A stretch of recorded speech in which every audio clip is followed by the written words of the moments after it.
Let's talk Armorology 101. Armor is always your last line of defense when your other defenses fail.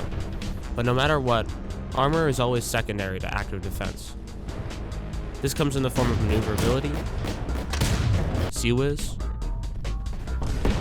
or decoys. This is because it is always more economical to avoid damage than to repair off a nuclear explosion. What do you do when all else fails? Armor. Armor can be really heavy. So for fast-moving planes that rely on maneuverability, minimal armor is required. Just use a layer of alloy. Armor in other craft can also be restrictive. Just make sure to mix in helium and alloy to offset the weight. Now to show you a valuable tool. Hit the Z and then select this icon.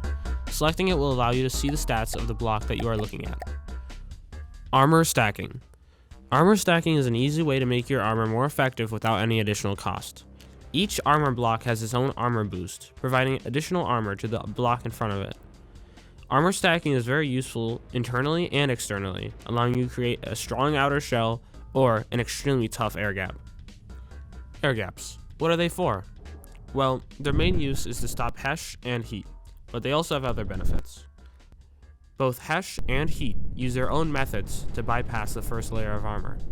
For HESH, the armor class of the last material it passes through determines its power. This makes HESH extremely powerful against all metal designs, See Squash the Pyre for more details. Heat is less conditional and only gets its damage reduced by how much armor it needs to travel through.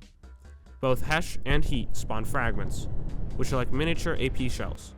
These fragments usually have a very low AP value and are still affected by angled armor. You can exploit this by angling heavily armored blocks after your air gap. Note, combine this with armor stacking.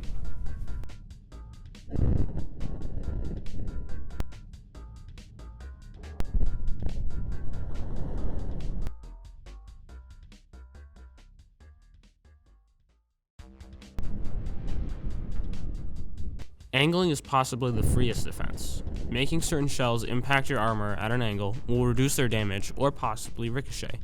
Now on to bulk, because the easiest way to survive is just to be massive. Bulk is a very effective way to boost your protection. Having a shell of armor with a large air gap can be very effective against hollow points, plasma, HESH, heat, and rounds with timed fuses. For HESH and heat, the multiple meters of air spread out the fragments, reducing its penetrative power. Another way to bulk is by spamming cheap blocks, by filling the air with wood or stone. This is a good way of separating compartments so damage does not leak to another. Speaking of compartments, do not put everything behind one sheet of armor. Every component should have their own layer of defense, dependent on its importance. Also, a quick note about defending against terrain and rammers. A surprising amount of people don't know this, but so you want to line the edges of your ship with rubber so half your ship doesn't really explode when hitting terrain. Also, it can make it a little bit harder for rammers to hit you, but don't expect it to make you fully immune to the Eviscerator 9000! Huh. Sorry, I don't know what came over me. But anyway, it can make it a little bit harder. Now let's say there's a really specific question you have.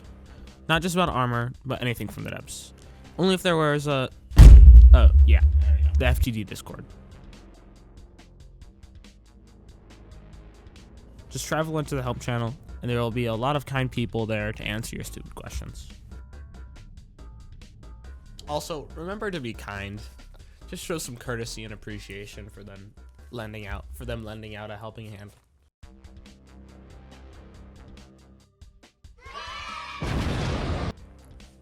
Anyway, I hope you could learn something from this video, and I plan on making more from the depths.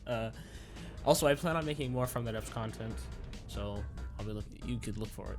I'll be looking forward to that. Peace. Wait, what? How do you end a video again? I think it's how you. I think to be like really fun. I think you're just supposed to like go here. You just put a nuke here and just go. Oh, there I go. Off into the ether. See ya.